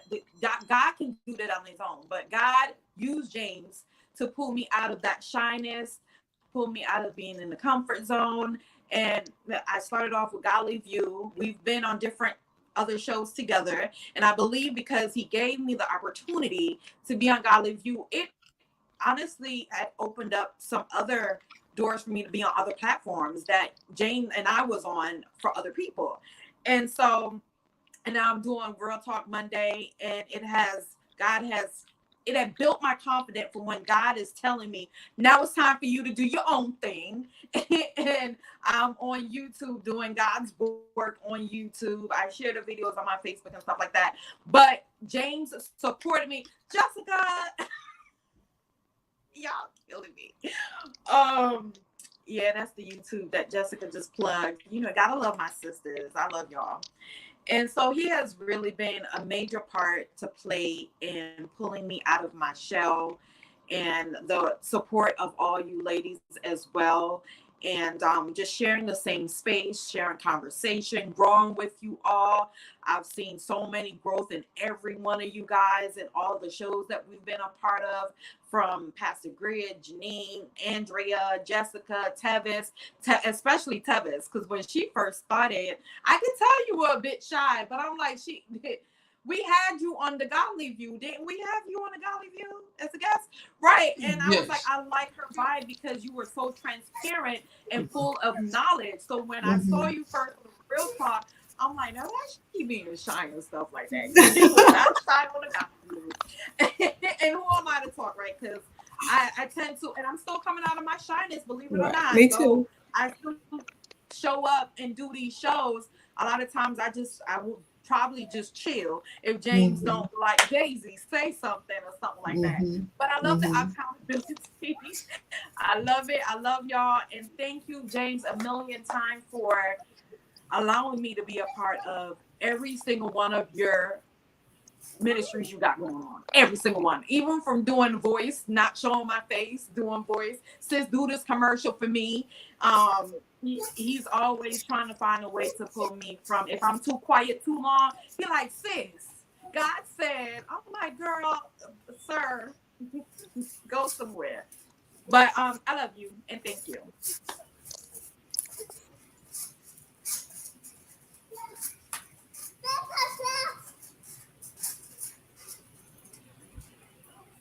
Mike on mute. My bad. Another funny story on Tevis. Sorry, y'all. I was doing the Daisy. I was paying tribute to my sister because every Real Talk Monday episode, she's got a mic on mute at least once. So, so another funny story on Tevis. Mm-mm. When she first came to Real Talk, when she first came to the Godly View, we had a meeting to talk about getting her on there and like make sure she knew how to log in the StreamYard, all of that. Well, in our meeting, immediately she's like, you know my family. I'm like, I do. And then she starts telling me who her grandfather is, who her father is. I'm like, I've known your family my whole life. Like, what? So Mhm. it was like I knew Tempest without even knowing her. And Mhm. it was like from that conversation, we ended up having like a 20-minute conversation just about our family. Mhm. Simple as that. Mhm. Yeah, this is true. I remember James when he was a little boy, back when churches used to visit each other back in the day. Oh wow. I remember No, him when he don't was tell a that. little Don't boy. tell that. Okay. Don't, We need don't, to go don't. back to visiting churches. I miss them days. Yeah, yeah, that was Yeah, some Love true it. time. Yeah, those are some good yeah, times for sure. yeah. Yeah. So But James, can I we say something before we end? yes. I Yeah, just go want to ahead. thank God for sending James to people who I love, support, and who bring like real topics, and real like y'all actually come together and just really gel. Like when I come on and I'm listening to the topics, I'm like, man, I want to come on there. And I know I be wanting to do everything, but I'm not trying to come on the show, James. That's not what I'm saying. I want to make sure that's not what I'm saying. But it be like it be so good. It like it's so engaging. Like Daisy's conversation with James and then Tevin's conversation. Like when I tell you it is a jail like none other. And I just appreciate Tevis, your research and your background as well as Daisy. Like y'all really come through. And James, y'all be pushing James to do a little bit more. And I'd be like, y'all better do it. So I'd be really excited as a viewer and as a watcher and listener, only James, hallelujah.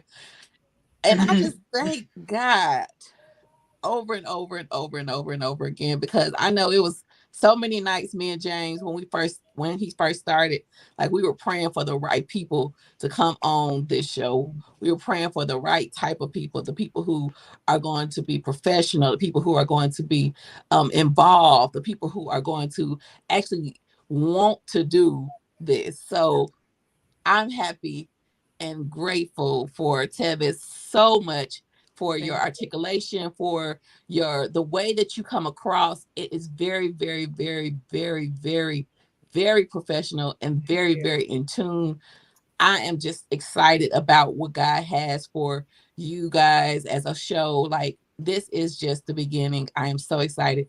And I can't say thank you enough to Daisy for your continued yes.